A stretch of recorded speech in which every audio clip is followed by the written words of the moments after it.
have to make it for $10. So this $60 game has to be made for $10.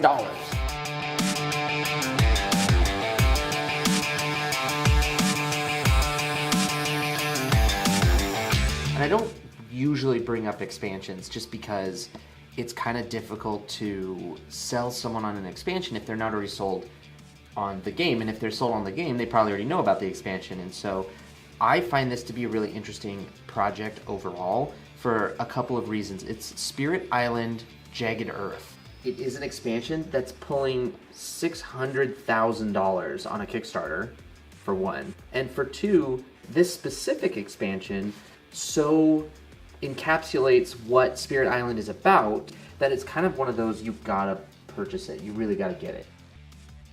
Think about a game like a machine. Yeah. And so the question is, the more randomness you have, the more spinning pieces you have. Like, Sure. And so chess is a game that is a monolith. It is a lever. It's a lever. It's a minimal. Because you put one force on one side, something else happens on the other. It's perfectly balanced. Yes. And nothing else moves. You know that pushing on this side will lift this side. Sure. The question is how hard you push. It's the simplest possible machine. It's still a game, right? No, it's definitely a game. But it's a solvable game. Because you know, just like with a lever, And that's if your I answer. put this amount of force, that amount of Chess force. is a board game that doesn't have any resource collection. There's your answer. Yes. I noticed an old school Batmobile. So He sighed. yes. Internally, as soon as you said that. So see, I mean, I wanted to have something where you beat crime fighters, and crime fighters, well, not crime fighters, or vigilantes or whatever, don't have control of territory. Not usually. Not in the way that we think about it. No, they're not putting soldiers on the street. They're more like wolves. That they patrol the territory, but they don't control. They maybe control turf, but they do it without personnel. It's going to be a frosted white clear and then a frosted black clear, and they're going to mold them together, and so the die is going to be black and white but frosted. I hadn't thought about And this. they've never done anything. You probably want to look at this now. That is, I think that's the iridescent with translucent. So you see that it's got that shiny, sprinkle. Okay, but this would not have a gate mark. They Got it. can't do it. They've never done what we're asking them to do before. Wow. And so That's really Flagg. badass. Yeah, Cool and so if it works. If it works, That's the thing is we're on kind of uncharted territory. Oh, and I Dude, but if you pull it off, you'll be the only ones to have that kind of That's thing. the Like whole- that would be and amazing. it's 100% thematic to Mistborn. Sure. That's the whole Yeah. point. Tabriz went from idea in like July to public playtesting in September. So 2 months, and Yeah. then when did you meet at Alex?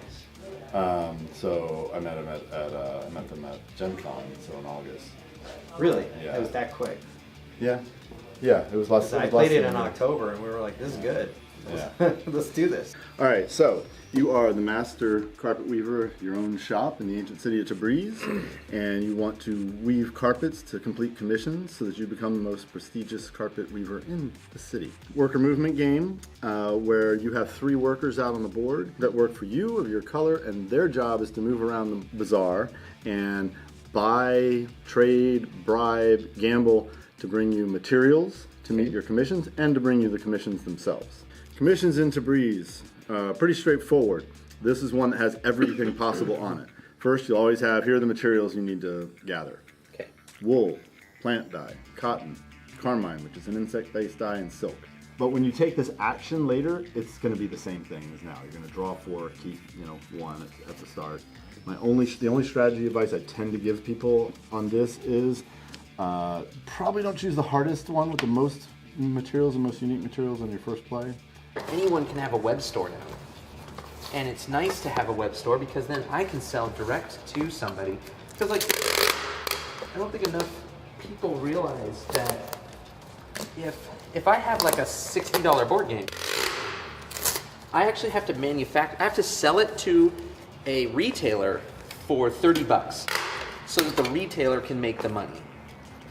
If I really want to sell it into distribution, I have to sell it to the distributors for like at most $20, which means that in order to make even any sort of profit, I have to make it for $10. So this $60 game has to be made for $10.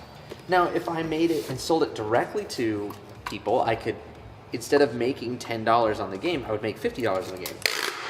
But even better than that, what if I don't need to make $50 per game? I could then sell it for $40 instead of $60 and still make $30 per game. Like, this is the kind of place, this is where we're gonna go, I think, with a lot of different companies. I mean, that's the thought process behind the game I'm making is we're also making it viable for the market. And market viability is a thing that I think a lot of companies look into, but don't necessarily fully understand.